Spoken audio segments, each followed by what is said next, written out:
Boil local chicken বনাবৰ কাৰণে ready কৰিছোঁ। চিকেনখিনি আমি ভালদৰে ধুই ল'লোঁ। আমি ঘৰুৱাভাৱে খাবৰ কাৰণে বনাইছোঁ। এই নহৰু, আদা আৰু জলকীয়া, পিঁয়াজৰ পেষ্ট কৰি ল'লোঁ। তাৰপিছত আমি কেৰাহীত পানী দিলোঁ। পানীত এইখিনি আমি ভিডিঅ' কৰিব থাকি গ'ল।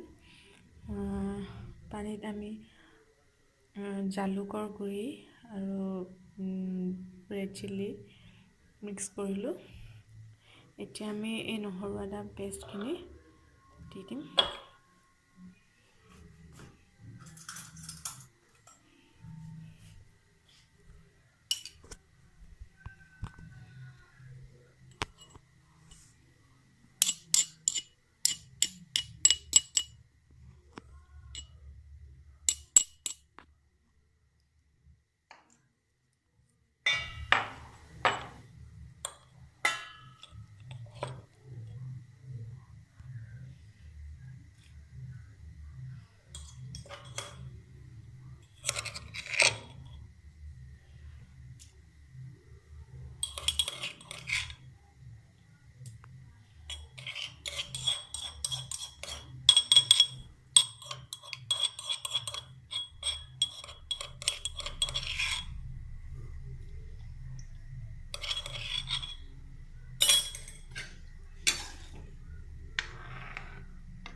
অকণমান উতলি লওক।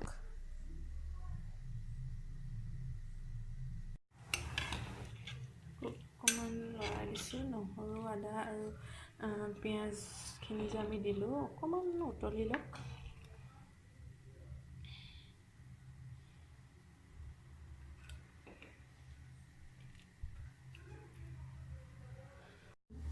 এতিয়া আমি চিকেনখিনি তাত দি দিম।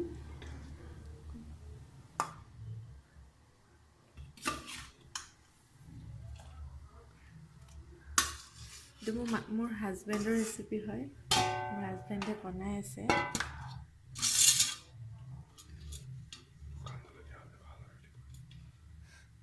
শুকান জলকীয়া হ'লে ভাল হয়। শুকান জলকীয়া এতিয়া বৰ্তমান নাই। আৰু লাষ্টত ধনিয়া দিলেও ভাল লাগে। এতিয়া আমাৰ হাতত ধনিয়াও শেষ হ'ল, নাই। ঢাকি দিম নেকি? ঢাকি দিম। আমি এতিয়া এইখিনি ঢাকি দিম।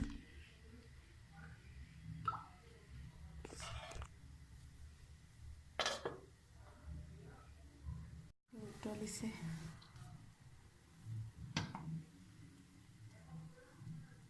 আঁতৰাই দিম। উতলি আছে, মাংসৰ তেলটো ওলাই আছে।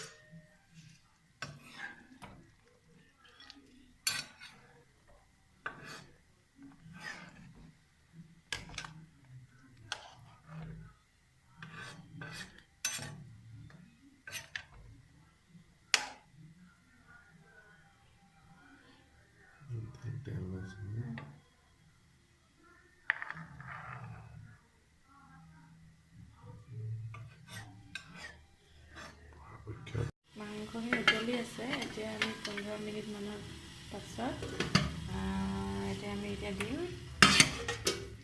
বিলাহী আৰু আলু। এতিয়া মাংসখিনিৰ লোকেল চিকেনৰ যিটো তেল, সেইটো ওলাই আহিছে। আমি কেতিয়াবা মই আচলতে লোকেল চিকেনটো বইল খাই ভাল পাওঁ, বিৰাট ভাল লাগে খাই।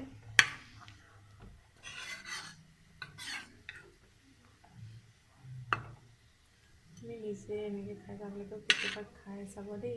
আজি ফাৰ্ষ্ট বনাইছোঁ ভিডিঅ'টো। আপোনালোকে কেনেকুৱা লাগিছে জনাব, কমেণ্ট কৰিব।